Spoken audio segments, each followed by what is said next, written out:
여러분 안녕하세요. 권중광 TV의 권중광입니다. 오늘은 12월 31일 2021년의 마지막 날입니다. 저녁 방송을 시작하겠습니다. 내일은 2022년 이민년 새해 첫날이 됩니다. 올 한 해 동안 여러분들 코로나와 싸우면서 어려운 경제 속에 시끄러운 정치판 속에서 1년을 힘들게 잘 그래도 견디어 지내셨습니다. 잘하셨습니다. 새해에는 새로운 도약하는 해가 되기를 바람하지 않습니다. 요즘에 정치권에는 여당은 여당대로 말 바꾸기 하는 정가자 대통령 후보 세상에 살다가 또 별 대통령 후보를 다 봅니다. 야당은 당 대표의 성상납 사건으로 지금 또 시끄럽게 됐습니다.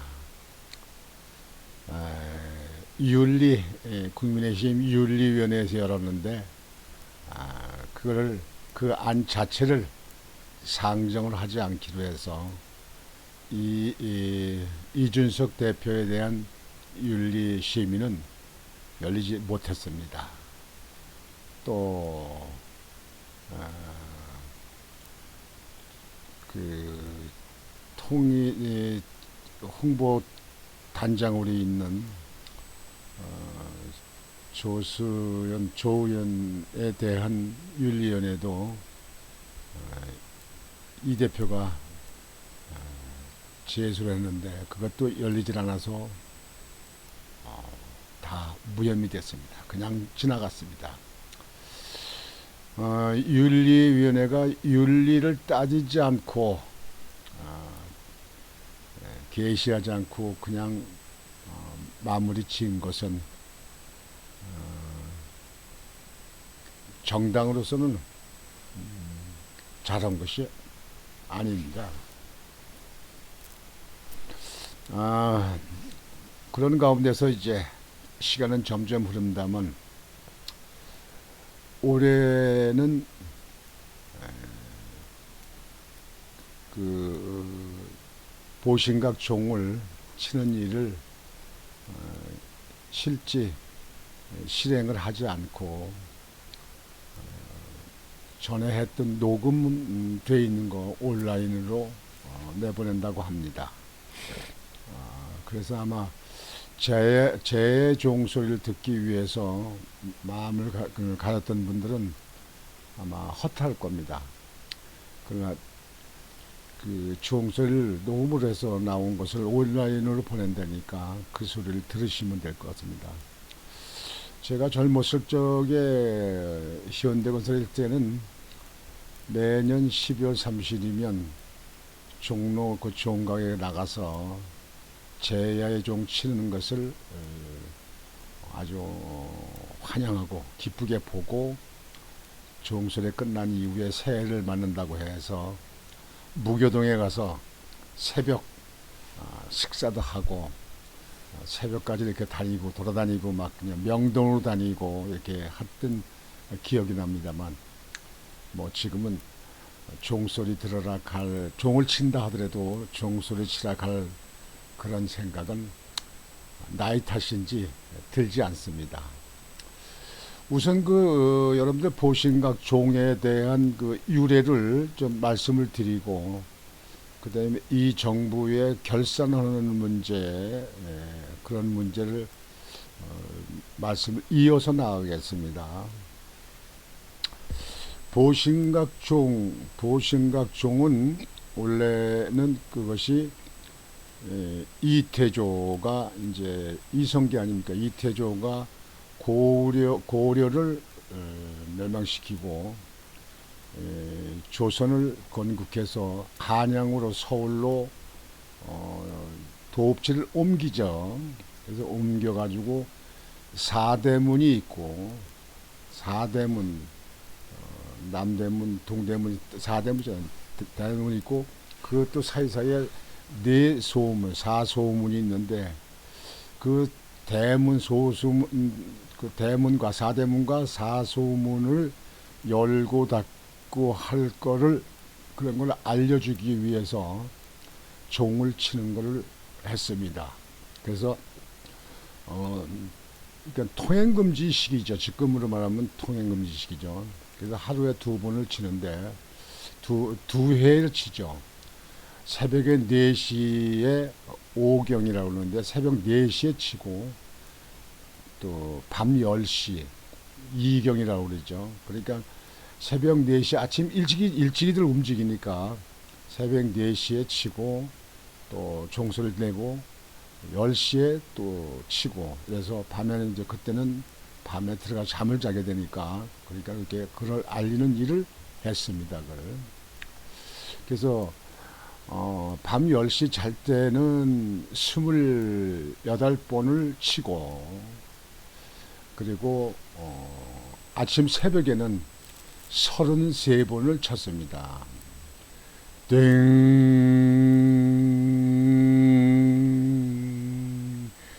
땡, 이렇게 이제 종소리 났죠. 그걸, 저녁에는 28번을 치고, 10시에, 새벽에는 33번을 쳤습니다. 그래서, 새벽에 치는 종을 파루라고 써요. 파루에라고 종 이름 쳤습니다. 28번을 치는 것을 그것을 인정 또는 인경이라고 불렀습니다. 인경. 여러분들 인경 소리 난다, 인경 소리 난다고 그러잖아요. 이게 인경녀 소리. 그게 이제 그 10시에 통행금지 소리죠. 이제 다 들어가고 다니지 말아라. 통행금지 소리. 인경 소리. 그게 인경이라고 불렀습니다. 그리고 33번에 치는, 아침 새벽에 치는 오경에, 새벽에 4시경에 치는 거는 파루라고 했습니다. 파루라고 하는 것은 하늘의 33천, 나라의 태평과 국민의 무병장수 평안을 기원한다는 의미가 담겨 있는 33천, 그래서 33번을 쳤다고 합니다.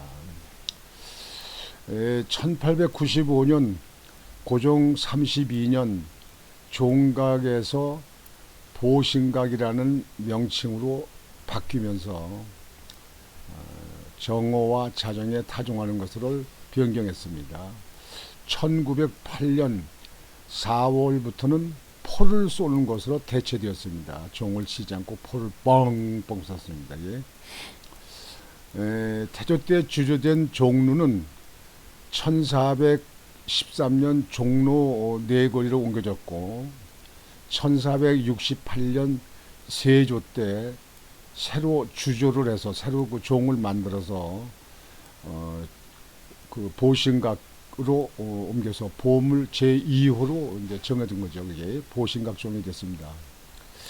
임진왜란과 6.25 전쟁 때 화재로 인해서 원래의 모습과 음향이 많이 손상되어 1985년까지만 제야의 종으로 사용된 후 국립중앙박물관으로 옮겨 지금 보관하고 있습니다. 그게 보물 2호 보신각종이죠.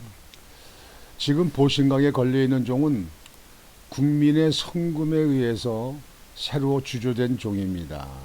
이 종은 1985년 8월 14일 보신각에 걸렸고 8월 15일 광복절에 처음 타종했습니다. 85년이니까 그때 당시 박정희 대통령이 있을 때죠. 85년에 내가 그때 한참 그 직장에서 일을 젊은 나이였댔죠. 그때를 내가 아마 그 보신각에 가서 이 8, 50일에 그 타종할 때 본 기억이 납니다. 거기 참 거기 들어가서 그 종소리를 들은 기억이 납니다. 우리나라에서 제야종이 본격적으로 널리 알려진 것은 일제 강점기를 겪고 있던 1929년 일본 경성 방송국이 특별 기획으로 정초에 제야의 종소리를 생방송으로 내보낸 것이 시초였습니다. 1929년 일제시대 때죠. 당시에 사용된 종은 일본인 사찰 동본원사에서 빌려와 타종한 것으로 알려져 있습니다. 해방 이후 매년 12월 31일 자정을 기해 보신각 종을 33번 치는 제야의 종 타종 행사는 처음 시작은 1953년, 그러니까 해방을 맞고 6.25 사변이 일어난 이후에 53년부터 시작해서 새해 맞이 행사로 지금까지 전해왔습니다. 그러나 이번에는 코로나 때문에 많은 사람들이 모이는 것이 코로나 전파에 도움이 된다 해서 타종을 안 하고 온라인으로 종소리를 내보내는 걸로 정부는 그렇게 결정을 했습니다. 여기서 여러분들에게 그 종을 한번 그래도 보여드려야 될 것 같아서 종을 한번 보여드리겠습니다.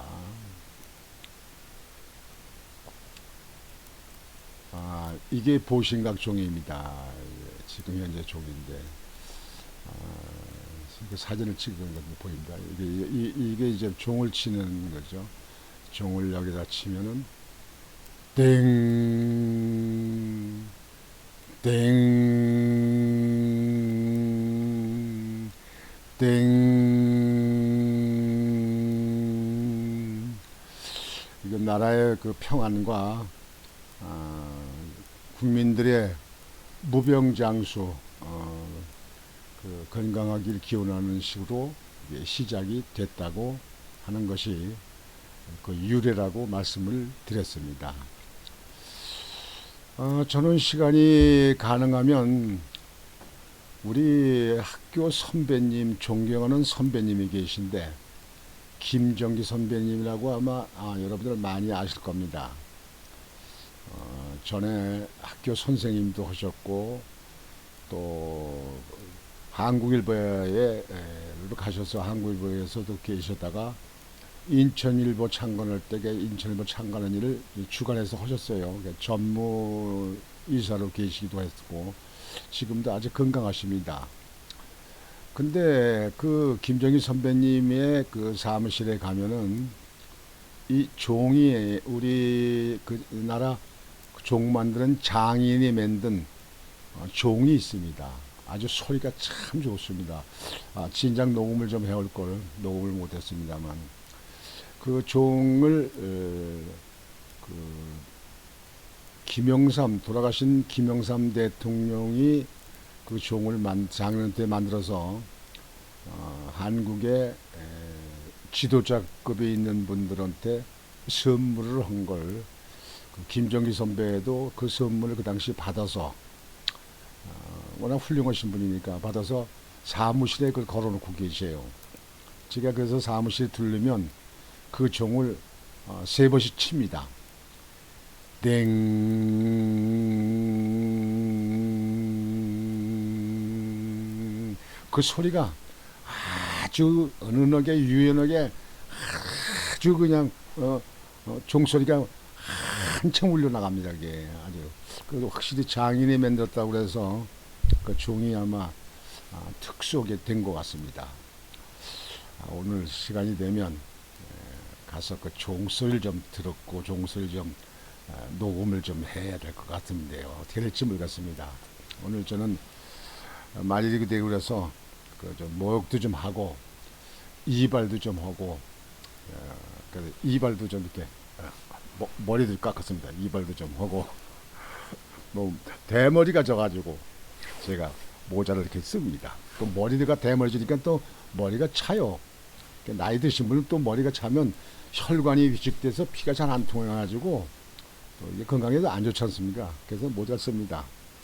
여러분들께서 양해를 해주시기 바랍니다.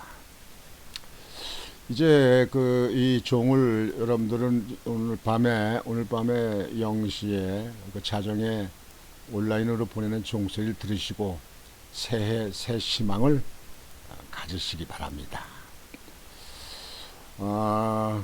이제 다음에는 그러면 올해 이 나라 이 정부는 어쨌는가 하는 것에 대해서 말씀을 드리겠습니다. 우선 정부의 정책의 정부에 대한 걸 말씀드리기 전에 통일부에서 탁상용 카렌다하고 업무 수첩을 만들었는데 그 업무 수첩에다가요 김일성 생일, 김정일 생일, 김정은이 생일, 그리고 조선인민군 창건일, 조선인민군 창건일, 그거를 달력 날짜 밑에다가 기재를 했다는 겁니다. 네 가지를 이렇게 했다는 거예요. 통일부가 이북의 통일부입니까? 한국 남한의 통일부입니까? 그 제작하는 것은 남한의 국민이 낸 세금으로 맺는 겁니까? 이북의 김정은이가 보내서 맺는 겁니까? 나쁜 사람들이에요. 아주 고얀 놈들이에요. 아니 자기 생각이 이북의 주사파 정신을 가지고 김일성 그 주사파에 따라서 한다면 자기 속만 모르게 가지고 있든지 아니면 이북으로 조금 가든지 그래야지. 국민이 낸 세금 가지고 탁상 카렌다하고 업무 수첩에다가 김일성의 생일, 김정일이 생일, 김정은이 생일, 조선인민 노동당 창건일 날짜 그걸 기재를 해요. 이게 지금 좌파 정부니까 말이죠. 이게 아주 이 사람들이 그냥 국민들을 완전히 무시하는 것 같아요. 이거 여러분들 이거 용서하면 되겠습니까? 이거 이런 고얀 놈들 같으라고. 고얀 놈들이에요. 이 정부의 이놈들. 아니 통일부에서 그렇게 한 게 글쎄 그래도 뭐 그냥 아무 의미 없이 했다는 거예요. 아니 업무 수첩 보면 통일부에 있는 저 직원들 수백 명이 다 그 책을 받고 카렌다 그 탁상도 받고 또 가까운 사람한테 선물도 하고 그럴 거 아닙니까? 그 국민의 세금 가지고 만들면서 누구한테 누구한테 허락받고 만드는 거야 그게. 여러분 이거 이해할 수 있는 얘기입니까? 이거 용서할 수 있는 일입니까? 이 통일부한테 아주 강력히 항의해야 됩니다. 고얀 놈들이에요. 아주 고얀 놈들. 아주 고얀 놈들입니다. 아주. 그 다음에 이제 이 정부에 대해서 여러분들 뭐 31일 말일이니까 좀 말씀을 드리겠습니다. 이 전에도 말씀드렸지만 IMF라는 그 기구가 세계 각 나라의 경제 지표, 그다음에 그 채권 채무, 그 금융 동향 이런 걸 갖다가 체크해 가지고 그 보고서를 만들고 그러잖아요. 그 IMF에서 그 보고서에 발표된 겁니다. 대한민국의 부채 증가가 세계에서 1위. 부채 증가가 세계 1위래요. IMF가 한국 국가 배출을 5천조 원, 국민 1인당 1억 원씩 감당해야 됩니다. 여러분들 각자가 한 사람이 1억이씩 그렇게 부채를 안았다 이게야. 5천 우리나라에 5천만 명을 봤을 적에 5천조니까 1억 원씩. IMF 발표된 재정보고서 GDP 대비 부채 비율로 5년간 계속 지속적으로 상승이 됐습니다. 계속 늘었습니다. 2021년에 53.2%가 됐던 게 2026년에는 69.7%로 늘어날 것이다. 이렇게 얘기를 했습니다.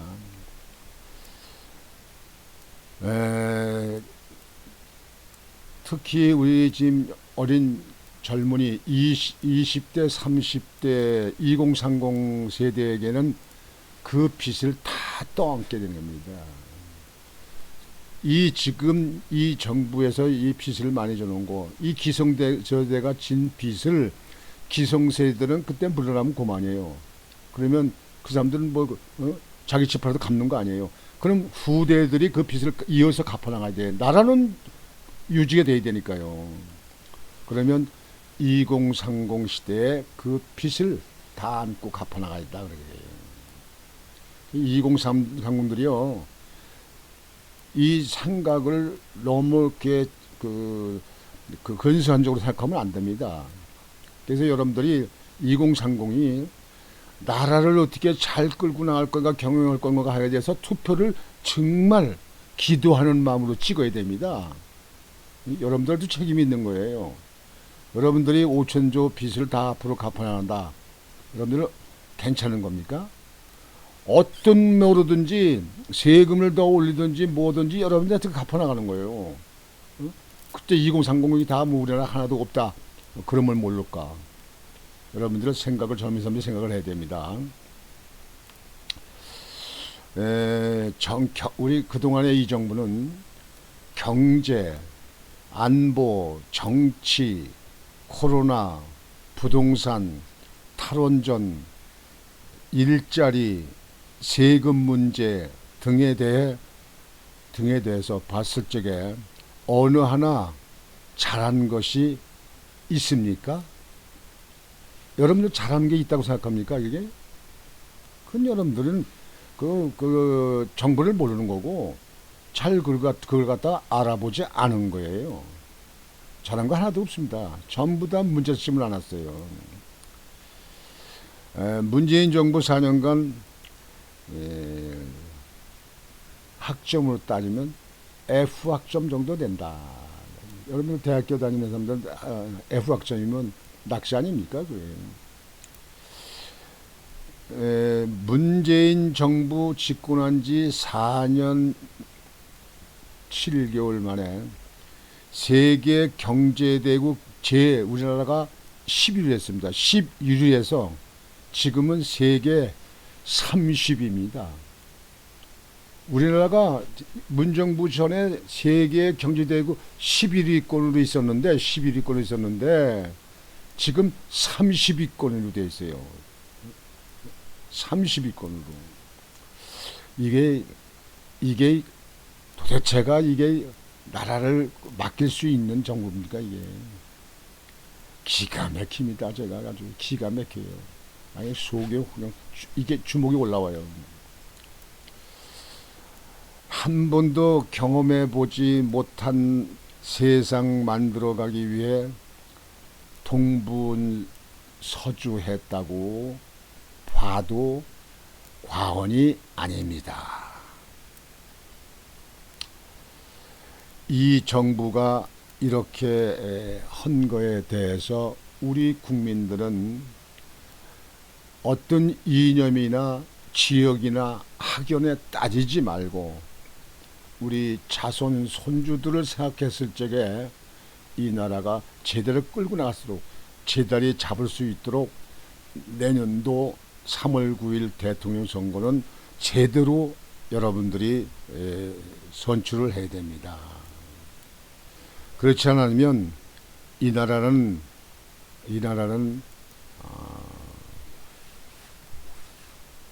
우리가 생각할 수 없을 만큼 아주 그 후진 쪽으로 아주 못 사는 그런 나라로 후진국으로 그냥 추락해 버립니다. 여러분들께서 생각을 깊게 하셔야 됩니다. 그 다음에 이 정부 있을 적에 올해는 그러면 올해는 어떠한 일들이 있어졌나. 아까 뭐 경제, 외교, 안보 이런 문제가 일자리, 탈원전 뭐 다 이게 잘못됐다고 말씀을 드렸는데요. 그거 말고 이제 또 외줄을 보자고요.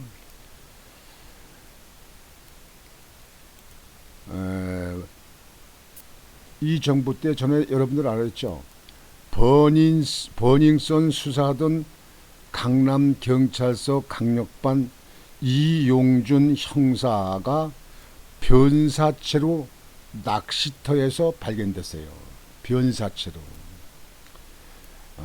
그 다음에 국무조정실 가상화폐 담당 정기준 경제조정실장이 의문사로 사망한 적이 있었습니다. 그 다음에 금융증권범죄합동수사단 변창훈 검사가 투신 자살을 했습니다. 여러분들 변창훈 검사 투신하다는 건 좀 기억나시죠? 기자회견 예고했던 금융투자협회 권용원 회장이 자택에서 숨진 채 발견됐습니다.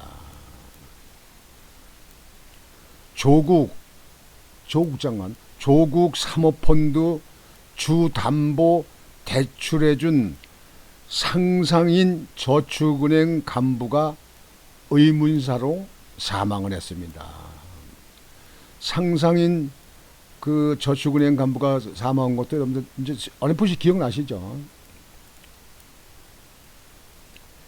청와대 민정수석실 행정관의 변사체 동료 집에서 발견됐습니다. 그 민정수석실의 행정관이 변사체로 발견되는데 동료 집에서 변사체로 발견됐다. 이게. 법무부 소속 출입국 담당 공무원 한강에 투신 자살을 했습니다. 법무부 소속 출입국 담당 공무원이 한강에 투신된 자살. 여러분들 전에 보도된 거 나온 거 아시죠? 이재수 전 기무사 사령관이 투신 자살을 했습니다. 여러분들 기무사령관 그 훌륭한 분, 박 대통령이 있을 적에 있던 이재수 그 기무사 사령관이 투신 자살했잖아요. 그 조사하고 뭐고 해서 뭐 적폐 수수론이 뭐니 한다고 해가지고 했잖아요. 아까운 우리 군대의 그 인재가 그때 사망해서 제가 참 가슴 아파했습니다만. 북한 목선 침투 사건 23사단 초소 근무병 투신 자살. 여러분들 그 북한의 목선이 저 강릉 속초에 있는 데로 들어갈 적에 거기 23사단 그 초소 그 근무병이 투신 자살했잖아요. 그 사람이 목격을 했니 봤니 안 봤니 그때 말이 그때 많이 여론이 있는데 자살을 했어요. 노회찬 의원 친모의 아파트에서 투신 자살했습니다. 노회찬이 여러분들 아시잖아요. 그 자기 그 어머니네 사는 아파트 뭐 6층인가 7층인가 되는 데서 그 자살했잖아요. 그것도 저희가 전에 방송할 때 말씀드렸는데 물체가 떨어지면 바람이 강하게 불지 한다, 태풍이 분다고 하더라도 그 떨어지는 위치가 거리가 있는데 떨어지는 창문 떨어지는 거기서 12m 있는 아스팔트에 떨어졌다. 근데 외상이 하나도 없다. 참 묘한 일입니다. 조진내 창원시장 후보 별장에서 숨진 채 발견됐습니다. 그 조진내 씨가 그 창원 그 시장으로 출마해서 후보로 나와가지고 별장에서 죽어서 발견됐잖아요. 정두원 전 의원 북악산에서 목매 자살. 정두원 의원이 북악산에서 목매 자살한 적이 있습니다. 박원순 서울시장 북악산에서 목매서 자살했습니다. 자살인지 타살인지 뭐 얘기가 많이 나왔습니다만 여하튼 박원순이도 북악산에서 사망했습니다. 이정 의원 위안부 쉼터 손모소장 4억 기줄로 목대 자살, 4억이 줄로 목매 자살.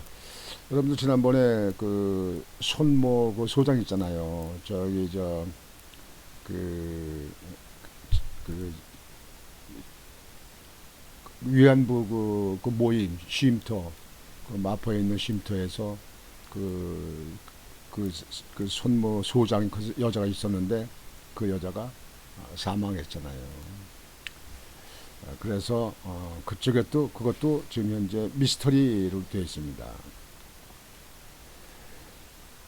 정 의원 윤미향 재판 담당 이모 부장판사 식당에서 식사 중 쓰러져 의문사.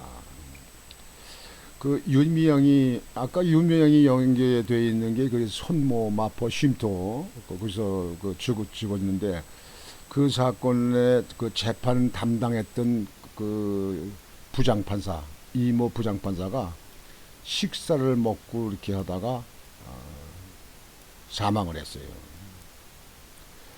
옵티모스 펀드에 연루되어 수사받던 이낙연 대표실 부실장이 자살했습니다. 그때 여러분들 서울 종로에 그때 그 총선 선거요 21대 총선 그때 지난번에 종로에 이낙연 후보 나왔을 적에 그 부실장이 자살했잖아요. 왜 뭐 때문에 자살했는지도 아직까지도 그 내용이 밝혀지지 않은 겁니다. 이용구 택시기사 폭행사건 무마한 서초경찰서 A 경위가 자살을 했습니다. 여러분들 지난번에 그 이용구 그 차관이 그 택시기사 술 먹고 아파트 오다가 그 폭행해가지고 그거 경찰서도 뭐 아무 죄가 없느니 뭐 있니 이렇게 뭐 특중 뭐 가중처벌법으로 뭐 다 조사하니 안 하니 막 그렇게 했잖아요. 그쪽에 그 서초경찰서에 있던 A 경위가 자살했습니다. 아나운서 출신 김주영 리얼미터 이사 심장마비로 별세했습니다. 그 사람도 지병이 없었는데 갑자기 이렇게 됐어요. 그때 의무사예요. 이러한 이런 사건들이 우리나라에 일어나는데요. 이 이후에 또 일어났잖아요, 여러분들. 대장동 도시개발공사에 있던 그 한모래는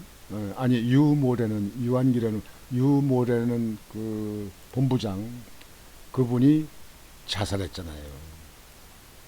그리고 지난번에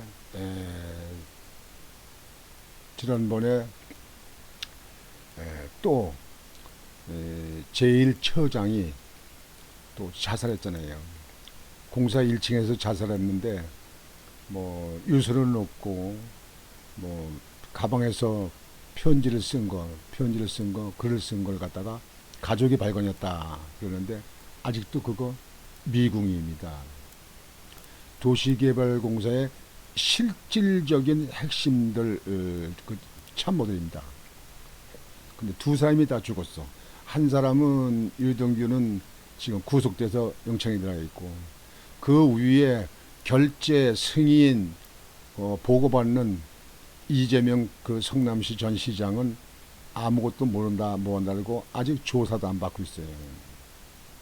이 정부에 와서는 왜 이렇게 의문사가 많습니까?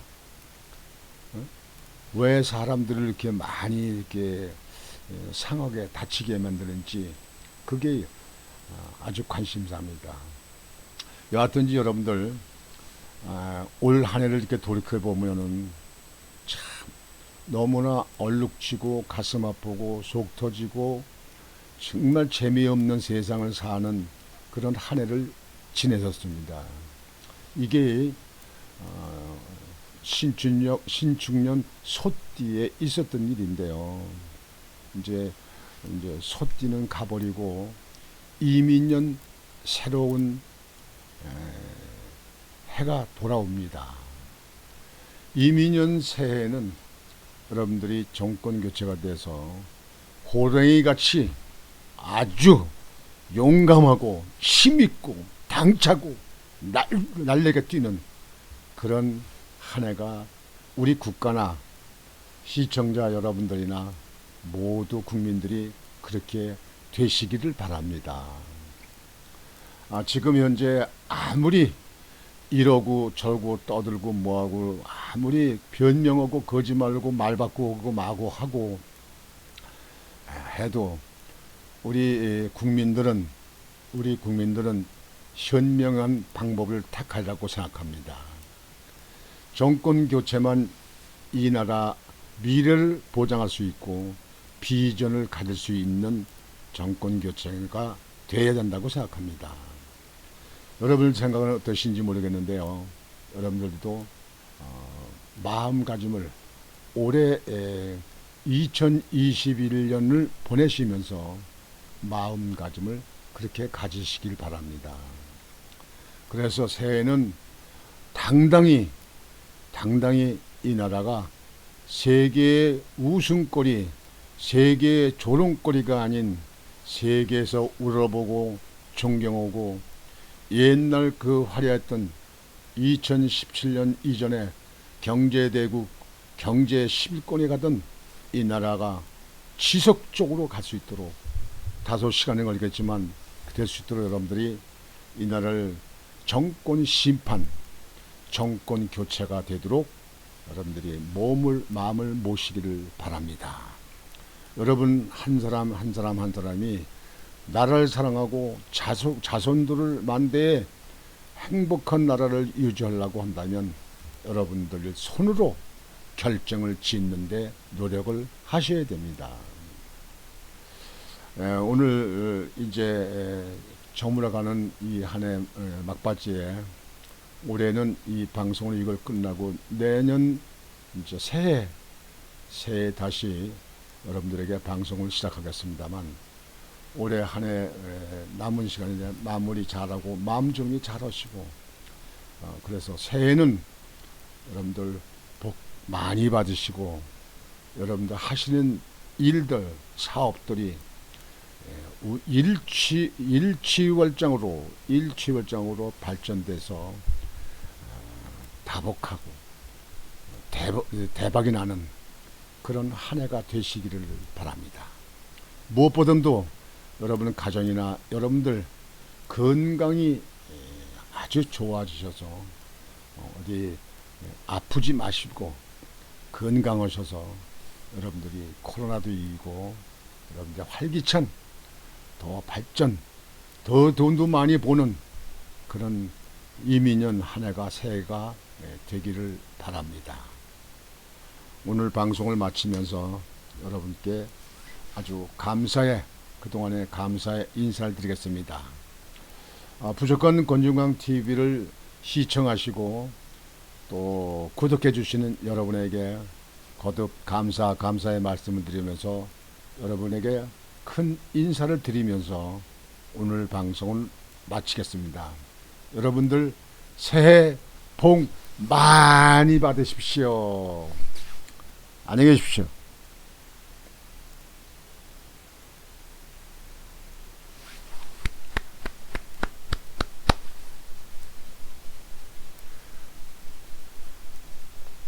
해피 뉴 이어. 새해 복 많이 받으세요. 감사합니다.